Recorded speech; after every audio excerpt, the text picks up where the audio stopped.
Hello everyone, welcome back to my channel. আজকে একটা mini blog নিয়ে আবার চলে এলাম। সবাই কেমন আছো? আশা করি সবাই খুব ভালো আছো। আমি একটু মোর মার্কেটে চলে এসেছিলাম। এখানে শুনেছি বিস্কিটের অফার চলছে, তাই আমিও বিস্কিট কিনতে চলে এসেছি। তো আমি এখান থেকে বিস্কিট নিয়েছি আর কুকিজ, চকলেটস এগুলো নিয়েছি। বোন এগুলো এক এক করে নিয়ে নিচ্ছে বোনের পছন্দ মতো। আর এখানে মেনলি আমি এসেছিলাম ইস্ট নিতে, কারণ আমি কুলচা বানাবো ঠিক করেছিলাম। তো যেটা পেলাম না, ইস্টটাই আমি মেনলি পেলাম না। তো এটা আমার খুব খারাপ লাগলো। আবার কোথায় ঘুরবো, তাই ইস্ট আমার নেওয়াই হলো না আজকে। কিছু ড্রাই ফ্রুটস কেনারও ছিল, কিন্তু ড্রাই ফ্রুটসটা ঠিক আমার পছন্দ হলো না, তাই অন্য কোথাও থেকে নিতে হবে। আর বিল করতে চলে এসেছি, বিল করা হয়ে গেছে, এবার আমরা বেরিয়ে যাব।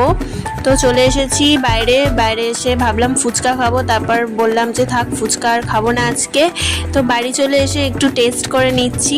সবাই ভালো থেকো, সুস্থ থেকো। নেক্সট ব্লগে আবার দেখা হচ্ছে। আর আমার চ্যানেলটা সাবস্ক্রাইব